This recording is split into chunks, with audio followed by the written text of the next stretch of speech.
Hi hello welcome to Kiran TV news. Janasena railway Koduru MLA Arava శ్రీధర్కి సంబంధించినటువంటి సంచలనమైనటువంటి ప్రెస్ మీట్ ఇప్పుడే పూర్తయింది. మీరందరూ కూడా మన ఛానల్లో ఇప్పటికే చూస్తుండొచ్చు కూడా. అయితే దాదాపు 1 అవర్ ఉంది. ఈ 1 అవర్ అందరికీ చూసేటువంటి ఇంట్రెస్ట్ కావచ్చు, ఓపిక కావచ్చు, టైం కావచ్చు, ఉండకపోవచ్చు. కాకపోతే నా అభిప్రాయాన్ని ఈ ప్రెస్ మీట్లో అసలు ఆమె చెప్పినటువంటి సమాధానాలు ఏంటి, మేము అడిగినటువంటి క్వశ్చన్లు ఏంటి, మీరు అక్కడ ఆ ప్రెస్ మీట్ చూస్తేనే చాలా క్లారిటీగా అర్థమవుద్ది. ఎంత అగ్రెసివ్గా అందరికన్నా ఎక్కువగా కొంచెం క్వశ్చన్స్ అడిగినటువంటి పరిస్థితి నాకైతే అవకాశం కూడా దొరికింది. దానికి సంబంధించినటువంటి విషయాలన్నీ కూడా మీతో పంచుకోవడానికి అయితే ముందుకు వచ్చాను. జస్ట్ ఒక 5 నుంచి 10 నిమిషాల్లోనే కంప్లీట్గా చెప్పేటువంటి ప్రయత్నం చేస్తాను. నా అభిప్రాయాన్ని, ఆమె చెప్పినవి మనకు అనిపించినవి ఏంటి అనేది ఒకసారి మీకు చెప్పే ప్రయత్నం చేస్తాను. మనందరికీ తెలుసు, జనసేన ఎమ్మెల్యే అరవ శ్రీధర్ పైన ఆమె 1.5 సంవత్సరాల క్రితం ఇలా నన్ను లైంగికంగా ఇబ్బంది పెట్టాడు, నన్ను బలవంతం చేశారు అని చెప్పినటువంటి మాట. దాని గురించి ఫస్ట్ అంతా కూడా ఆమె ఉపన్యాసం అంతా జరిగింది. ఆమె చెప్పింది ఏదైతే వీడియోలో చెప్పిందో దాన్ని రిపీట్గా యాజ్ ఇట్ ఈజ్గా అదే చెప్పుకుంటూ వచ్చింది. ఇక్కడ మేము అడగడంతో మొట్టమొదటి క్వశ్చన్ నా పక్క జర్నలిస్ట్ ఫస్ట్ క్వశ్చన్ వేశారు. మీరు ఫస్ట్ మెసేజ్ చేశారు కదా, మీరే చేశారు కదా అంటే, అవునంటే నేనే చేశాను. ఎందుకు చేశారు అంటే, ఎమ్మెల్యేగా కంగ్రాచులేట్ చేయడానికి కోసం చేశాను అని. మరి మీరు ఈ అలవాటు ఈ ఎమ్మెల్యే గురించే చేశారా, గతం కూడా చేశారంటే, లేదంటే ఈ ఎమ్మెల్యే గురించే చేశాను అంది.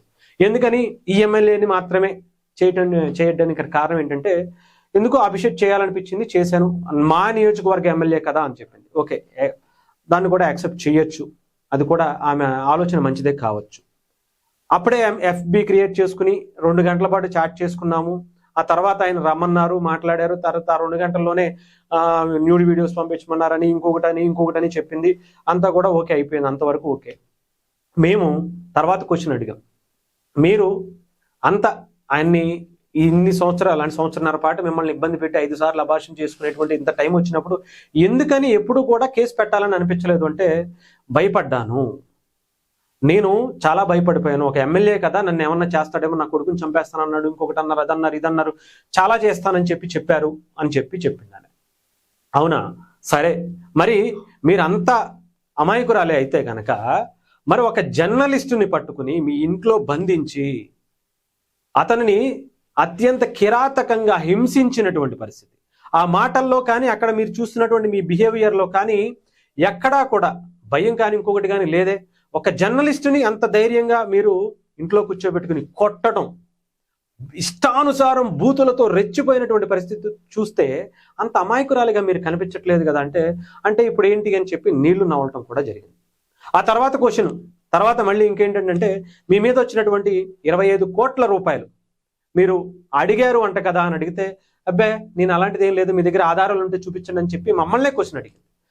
వెంటనే ఆమెకు సంబంధించినటువంటి వాయిస్ అంతా కూడా తీసుకెళ్లి ఆమె మాట్లాడినటువంటి వాయిస్ని వినిపిస్తే, ఆమె ఏం చెప్పిందో నేను చెప్పింది అబద్ధం అయితే కనుక మీరు మళ్ళీ రిపీట్గా అక్కడ మీరు చాలా క్లారిటీగా మేము అప్పుడు మాట్లాడింది మళ్ళీ ఇప్పుడు ఆమె చెప్పినటువంటి సమాధానాన్ని కూడా మీరు చూడొచ్చు కూడా. ఇకపోతే ఆమె చెప్పినటువంటి సమాధానం ఏంటంటే, ఆ వాయిస్ నాది కాకపోవచ్చు, నాది లాగా లేదు అని అందకప్ప నాది కాదు అని చెప్పలేకపోయింది. అదేంటి మీకు లాగా లేకపోవటం ఏంటి అని అంటే, నాది కాదు అని పక్కన ఉన్న లాయర్తో మాట్లాడినటువంటి సందర్భం, నాది కాదు అని అప్పుడు 2వ, 3వసారి రెట్టించి అడిగినప్పుడు చెప్పింది.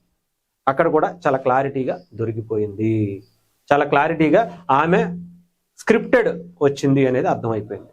ఆ తర్వాత 3 కోట్ల రూపాయలకి సంబంధించినటువంటి ఏదో ఒక ల్యాండ్కి సంబంధించినటువంటి ఇష్యూలో మీరు తలదూర్చారంట కదా అని నేనే అడిగాను. అడిగితే దానికి సంబంధించిన ఇష్యూ కోర్టులో ఉంది, మీకు కోర్టుకి సబ్మిట్ చేశాను, నన్ను ఒకవేళ జరుగుండి ఉంటే కనుక నన్ను అరెస్ట్ చేసేయాలి కదా, లోపలేసేయాలి కదా అని చెప్పి, అవును కదా, మరి మీరు ఎమ్మెల్యే గారి తాలూకాని ఏమైనా వదిలేశారేమో అంటే, అలా ఎందుకు చేస్తారు, అదేం చేస్తారు, ఇదేం చేస్తారు అని చెప్పేసి ఆమె మళ్ళీ నీళ్లు నవ్వటం మొదలుపెట్టింది. సరే, మీరు ఒక సాధారణమైనటువంటి మహిళ, మీరు ఒక సాధారణమైనటువంటి ఒక గవర్నమెంట్ ఆ సాదాసీదా ఒక ఎంప్లాయీ, మీకు ఒక 30 నుంచి 50 వేల వరకు జీతం రావచ్చు కదా, మీకు ఇంత కోట్ల రూపాయల ఆస్తులు కావచ్చు, ఇవి కావచ్చు, చాలా లగ్జరీగా కనిపిస్తున్నారు, ఇవి ఎలా వచ్చాయండి అని అడిగాం. అంటే మా నాన్నగారు పెద్ద గవర్నమెంట్ జాబు అన్నారు. మరి గవర్నమెంట్ జాబ్ అయి ఉంటుంటే వాళ్ళ నాన్నగారు కూడా ఇన్ని కోట్ల రూపాయల ఆస్తులు ఇంత లగ్జరీగా ఉండేటువంటి పరిస్థితి ఉంటుందా అనేది కూడా అడిగేటప్పటికి ఆమె దాని నుంచి కూడా తప్పుకుంది. ఆ తర్వాత జనసేన పార్టీకి సంబంధించి మీరుగా ఐ లవ్ యూ అని మెసేజ్ పంపించారా లేదా అని అడిగింది. అడిగితే ఆమె అవునండి పంపించాను అని చెప్పింది. చాలా క్లియర్ కట్గా అక్కడ 100% దొరికిపోయింది. పక్కన ఉన్నటువంటి లాయర్ కూడా అబ్బా అయిపోయింది, దొరికిపోయింది అనుకునేటువంటి పరిస్థితికి వచ్చింది. అక్కడ అవును మరి అయితే మీరు ఐ లవ్ యూ మీకు ఇష్టపూర్వకంగా చెప్పారా అంటే అవును నేను ఇష్టపూర్వకంగానే చెప్పాను అని చెప్పింది. మరి అది అప్పుడు బలవంతం ఎందుకు అవుతుంది? ఆయన మిమ్మల్ని రేప్ చేశారు అనడంలో ఎక్కడ నిజం ఉంది అని అడిగితే అది నేను 2 నెలల క్రితం పెట్టాను అని. ఇప్పుడు పెట్టినా సరే ఇష్టపూర్వకంగా చేసినట్టే కదా. 2 నెలల క్రితం పెట్టినా ఇప్పుడు పెట్టినా గతంలో అదంతా కూడా ఒప్పుకున్నట్టే కదా. ఓకే, ఆ తర్వాత మీరు ఇన్ని సంవత్సరాల్లో చంద్రబాబు నాయుడు గారికి చెప్పామని చెప్పారు, ఇంకొకరికి చెప్పామని చెప్పారు, పవన్ కళ్యాణ్ గారికి ఎందుకు చెప్పలేకపోయారు అంటే ఆ పరిస్థితి నాకు కల్పించలేదు అని. ఇంకా చాలా ఉన్నాయి ప్రశ్నలు, అవన్నీ అడగటానికి అక్కడ అట్మాస్ఫియర్ అంతా కూడా కొంత వాళ్ళకి ఇబ్బందికరంగా మారిపోయినటువంటి పరిస్థితి. కంప్లీట్గా నెగిటివ్గా అసలు ఎవరు ఎక్స్పెక్ట్ చేయలేనటువంటి క్వశ్చన్స్ అన్నీ వచ్చేసాయి. అంటే సాధారణంగా వాళ్ళు ఏమనుకున్నారంటే అది కంప్లీట్గా ఒక స్క్రిప్టెడ్ ప్రెస్ మీట్. కొంతమంది మేము అక్కడ ఒక క్వశ్చన్ కూడా అడిగాం, ఒక జర్నలిస్ట్ కొంచెం స్లోగా మాట్లాడాలని అంటే ఎందుకు మాట్లాడాలి, నువ్వు అసలు నువ్వెవరు అని చెప్పి 2-3 సార్లు మీరు కావాలంటే చాలా క్లారిటీగా వినొచ్చు. మీరెవరు జర్నలిస్ట్ అని అన్నాడు. ఏ ఛానల్ ఏ పేపర్ 2-3 సార్లు అడిగితే ఒక 4వ సారు 5వ సారు ఛానల్ పేరు చెప్పాడు. దాని పేరు చెప్పడం కూడా పర్లేదు చెప్పేస్తా, తెలుగు రాజ్యం అని. ఆ ఛానల్ గురించి నేను ఆ ఛానల్ ఎవరికి సపోర్ట్ చేస్తుంది అనేది ఆ పేరు మీరు కొట్టి సెర్చ్ చేసుకోవచ్చు కూడా, హ్యాపీగా మీకు అర్థమైపోతుంది అది ఎవరిది ఏంటి ఎవరికి సపోర్ట్ చేస్తుంది అనేది చాలా స్పష్టంగా అర్థమైపోతుంది. ఆ ప్రెస్ మీట్ వాళ్ళ ఆధ్వర్యంలోనే జరిగింది. అర్థమైంది కదా ఎంత క్లారిటీగా, చాలా స్పష్టంగా. ఆమె ఒక స్క్రిప్టెడ్ దాంట్లో చేద్దాం అనుకున్నారు, కానీ కిరణ్ టీవీ ఎంటర్ అవడంతో ఇంకొక ఛానల్, వేరే శాటిలైట్ ఛానల్ వాళ్ళకి వ్యతిరేకంగా వస్తుంది అని తెలియదు. బట్ మాలాంటి వాళ్ళు కొంచెం ఆపోజిట్గా మాట్లాడేటువంటి జర్నలిస్టులు రావడంతో తట్టాబుట్టా చదువుకున్నటువంటి పరిస్థితి కనిపించింది. క్లియర్ కట్గా ఇంకొక జర్నలిస్టు, సాక్షికి సంబంధించినటువంటి ఒక జర్నలిస్ట్ అక్కడికి వచ్చి ఇలాంటి క్వశ్చన్స్ అడుగుతారా, అలాంటి అదే ఇబ్బంది పెడతారా అని చెప్పేసి సర్దుకుని లోపలికి తీసుకెళ్ళిపోయి కూర్చోబెట్టేశారు. అయిపోయింది. ఇది మొత్తానికి ఈ రోజు జరిగినటువంటి ప్రెస్ మీట్ సారాంశం. ఆమె చాలా ప్రశ్నలు ఉన్నాయి, చాలా ఉన్నాయి. సంవత్సరన్నర పాటు జరిగినప్పుడు ఎందుకు ఎప్పుడు బయటకు వచ్చి చెప్పలేదు?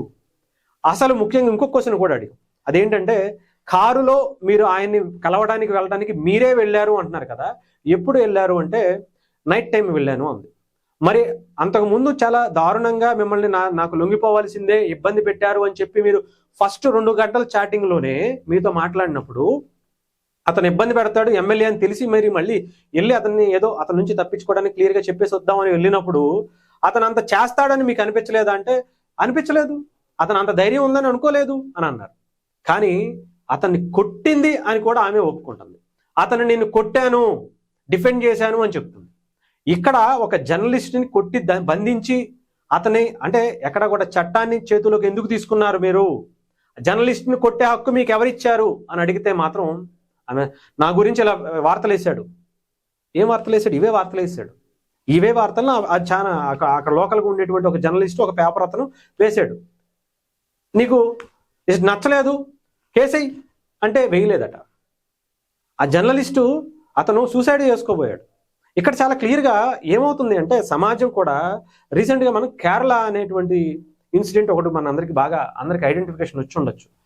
ఒక బస్సులో ఒక జెంట్స్ లేడీస్ ఇద్దరు ప్రయాణించేటప్పుడు, ఒక మహిళ ఒక మగతను ఇద్దరు ప్రయాణించేటప్పుడు అతన్ని అసభ్యకరంగా తాకాడు నన్ను అని చెప్పేసి ఆమె కొన్ని వీడియోలు, ఆ తాకిన వీడియోస్ ఎక్కడ చూపించకుండా ఇలా ఇతనే అని చూపిస్తే అదంతా వైరల్ అయ్యేటప్పటికి అతను పరువు పోయింది, నాకు చాలా ఇబ్బందిగా ఉంది, నన్ను అందరూ కూడా తప్పుగా అనుకుంటున్నారని చెప్పి సూసైడ్ చేసుకుని చనిపోతే కేసు ఆవిడ మీదకి వచ్చి నిజాలు బయటకు తీస్తే చాలా నివ్వెరపోయేటువంటి నిజాలు బయటకు వచ్చాయి. ఇక్కడ మహిళ అనేటువంటి ట్యాగ్ పెట్టుకుని కొంతమందిని ఇలా వల వేసి పట్టి అనవసరంగా ఇలాంటి ట్యాగులు వాడి ఉపయోగించుకుని చేసుకుంటున్నారేమో అని అనిపిస్తుంది. ఏదేమైనా సరే ఇది ఇక్కడతో అయినా సరే కొంతమంది దీన్ని అనవసరంగా ఉపయోగించుకుని ఇలా చేయటం అనేది కరెక్ట్ కాదు. నిజాలు బయటకు రావాలి.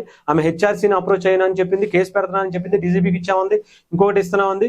ఇవన్నీ జరగడానికి ముందు ప్రాపర్ ఎంక్వైరీ చాలా క్లారిటీగా రేపొద్దున అరవ శ్రీధర్ కావచ్చు, లేదంటే జనసేన ఎమ్మెల్యే ఇప్పుడు ఆయన అతను చాలా ఇన్నోసెంట్ గానే ఉన్నాడు అంటే అలా అని చెప్పి తప్పు చేశాడు, డెఫినెట్ గా చేశారు.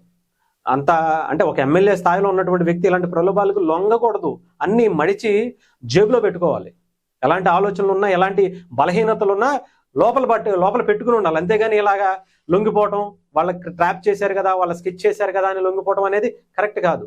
బట్ అతను ఏమైనా చేసుకుంటే ఎవడ రెస్పాన్సిబిలిటీ చెప్పండి. ఇది మొత్తానికి సారాంశం అయితే అర్థమై ఉంటుంది. ఏమన్నా దయచేసి మీకు ఏమనిపించిందో దయచేసి మీరు కూడా కమెంట్స్ రూపంలో తెలియచేయండి. మీకు నచ్చితే షేర్ చేయండి, సబ్స్క్రైబ్ చేయండి. Thank you.